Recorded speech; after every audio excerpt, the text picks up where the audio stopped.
Great to meet you. Thank you. Great to meet you as well. So here we are. I think We're in Sydney now. Yeah, wow. Fantastic. Great. Yeah. So tell me a little bit about some of the trends you're seeing from the conference this year. It's been fantastic. This has been my third RealCom, and it's wonderful to come all the way from Sydney to see this and be part of it.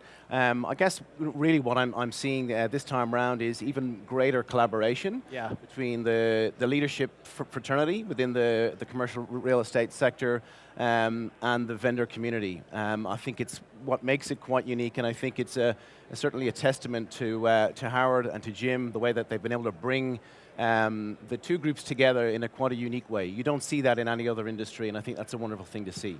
It's great, and it feels as though finally people are at a point where they're seeing the bottom line that comes from enabling and enacting some of this prop tech. When you look at prop tech and you try and get people to understand it, what are some of the things and the themes that you talk about? Yeah, so I mean, we've been on quite an interesting journey. I've been with Charter Hall around about 4 years now, and our journey really has started off with an internal technology, business transformation and innovation program.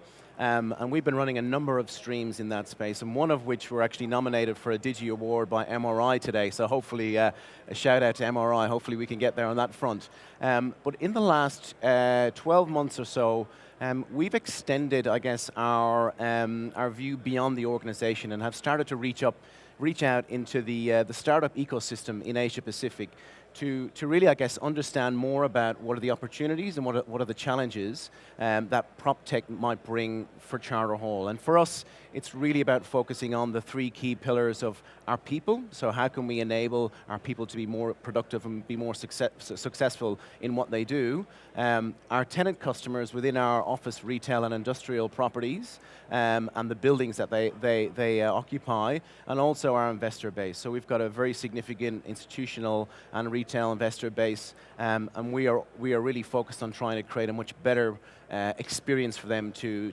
continue to interact with us as we go forward. So we kicked off, I guess, the first PropTech Accelerator program in Asia Pacific, and we reached out to the ecosystem. We partnered up with an incubator called Collective Campus out of Melbourne, Australia, and we were delighted to get over 50 applicants to that program, mainly from Australia, but we had a number of applicants from Singapore, China, Hong Kong, and Korea. And we also had a couple of applicants from India as well, who snuck in there too.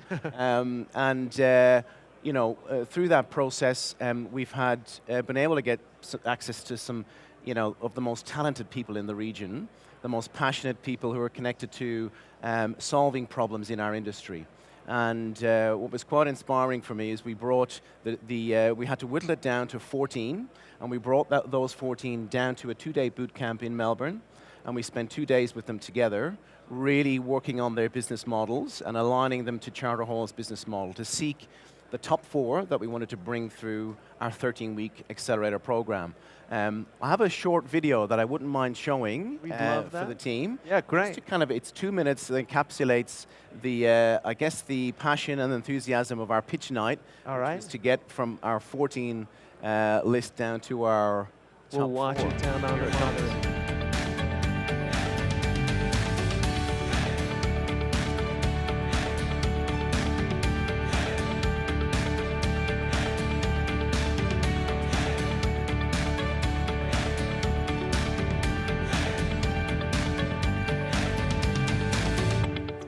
Seem to be really enjoying themselves, having good conversations, pulling apart their business models, so exciting times. Great experience the last 2 days. We've really enjoyed all the stuff that we've learned. We've learned how to pitch better. It's been really great to connect with everyone from Charter Hall. Amazing experience, really capable bunch of people. I just want to thank everybody for the energy that they all brought. It's like a unique opportunity that I haven't been part of before, so I really appreciate it. It's been an absolute privilege to meet such intelligent people and be exposed to some fantastic ideas. Thoroughly enjoyed the last few days.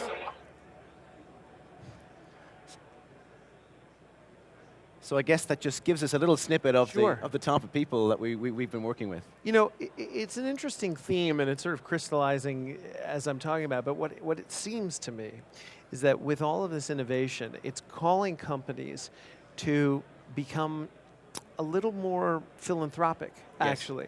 Yes. Because you can't drive, in order to drive what we're trying to drive, you have to create partners. 100%. And the only way you can create partners is if you literally create partners. You've got to put some skin in the game. You have to put some skin in the game. Yeah. And it makes me think that, in fact, whatever technology evolves is going to be, because ultimately, what's driving this technology? Solving problems for other people. Yes. So in a way, the technology is becoming sort of more human than ever. Correct. What are some of the other trends that you're seeing in the creation of this innovation? Yeah, look, I think the one thing I would just add to your point is it's a little bit, we talked about it yesterday at the CIO forum, and it was again mentioned this morning with Jim.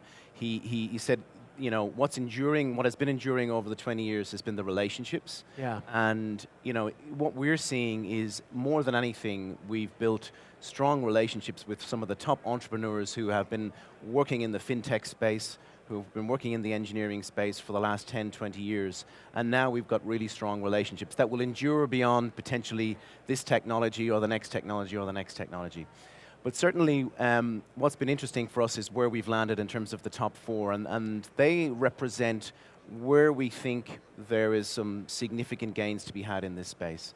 Where is that? Yeah, so I guess there's three of them, I'll say, and three key areas. One is marketplaces. So we saw strong representation of shared economy type marketplaces. So think about Airbnb and bring it out into the industrial sector, office sector, and even we have a platform which we're working on internally, which is all about a closed marketplace between our customers. Potentially office tenants could share space with retail or office tenants. So it's all about creating flexibility and optimizing utilization of our space across our portfolio. You know, we had a number of really interesting industrial and residential marketplaces come through as well.